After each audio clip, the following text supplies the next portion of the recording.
Welcome back to WagerTalk.com. I'm Marco D'Angelo, joined in studio today with Ralph Michaels. We're going to take a look at some college basketball. It's conference tournament week, and Ralph and I are going to give you a best bet each. And Ralph, this is a unique week, and later in one of the other videos, we're going to actually break down conference tournament, handicapping some things that are different about it as compared to the regular season.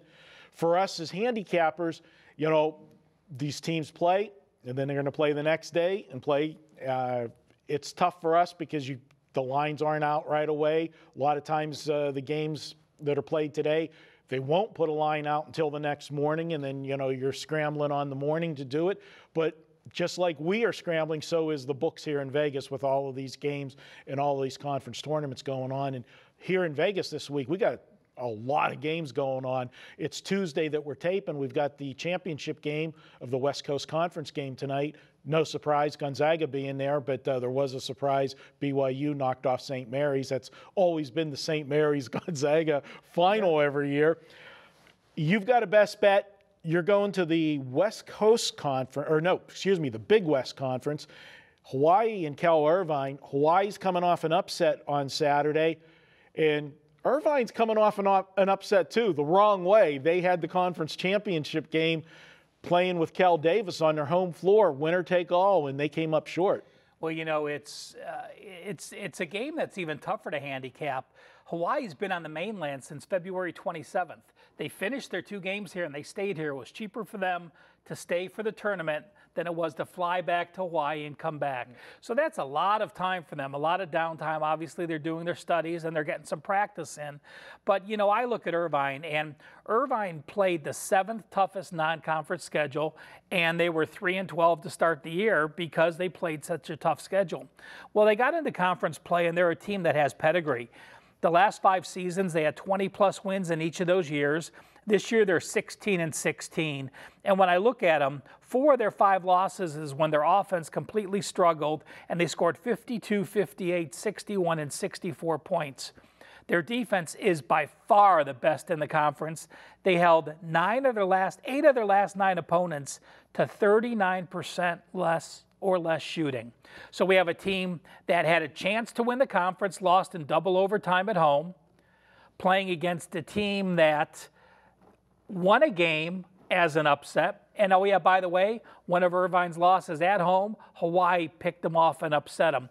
Irvine laid 7 points at home against Hawaii. They were actually a 1-point dog last week in Hawaii when they did win. They're going to be laying about 4 or 5. Anytime I can get a team that's a consistent 20-game winner, is playing with revenge for a home loss, has the best defense in the conference, and is laying under 6 or 7 points, I'm going to take Irvine as my best bet. That game's Thursday, game 7:38. All right, and my best bet, I'm going to go to Alabama and Texas A&M, go to the SEC. These 2 teams just played on Saturday, Ralph, and Alabama took them to the wire. It was a 68-66 win. Texas A&M got the win, but not the cover. I'm looking for them. They were a 5-point favorite. That number opened at 6 and closed at 5. I'm looking for them to be 1.5, 2-point favorite here on the neutral site. I'm looking at these 2 teams right now. To me, they're 2 teams going in opposite directions. Alabama, not good down the stretch. Alabama, you know, playing basketball down the stretch, lost their last 5 games in a row. And that once stout defense that Avery had them playing, all of a sudden not stout anymore. They've given up points. The last 4 games, they've been regularly giving up 80 points. They did hold Texas A&M to 68, but the 4 games before that, all 80-plus. And Auburn hung up a 90 spot on them. So the fact that they're not playing good defense, Florida come in on them the next to last game. Florida took it to them from pillar to post in that game. It was a big revenge game for Florida, and Alabama just looked like they were totally lost in that ball game. And I look at Texas A&M. They finished the season on a 3-game winning streak.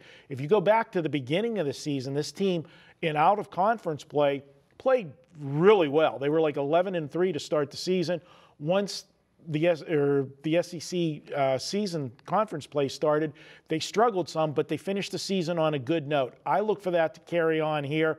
And you look at the first meeting when they played at Alabama. Alabama blew the doors off of them, but that was in late December when Texas A&M wasn't playing their best basketball, and they were only 2 of 21 from three-point land in that game. They're shooting the ball much better now. I like Texas A&M here. I think the public's going to look at the two meetings and see a narrow loss at Texas A&M, a big blowout win at home for Alabama, and they're going to want to take Alabama in this one as the small dog. I'm not going to do it. I'll take Texas A&M. I got them winning by 6. We've got a theme. Both teams with much better defenses. Absolutely. And the team that normally controls the pace with the better defense usually advances. So completely agree with your play. All right. Hey, guys, if you want to save $10 on a package this week, well, it's the month of March, so we're going to use coupon code MARCH in the number 10.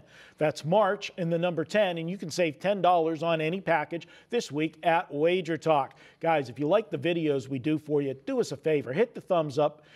Subscribe to our YouTube channel and be sure to share it with all of your friends.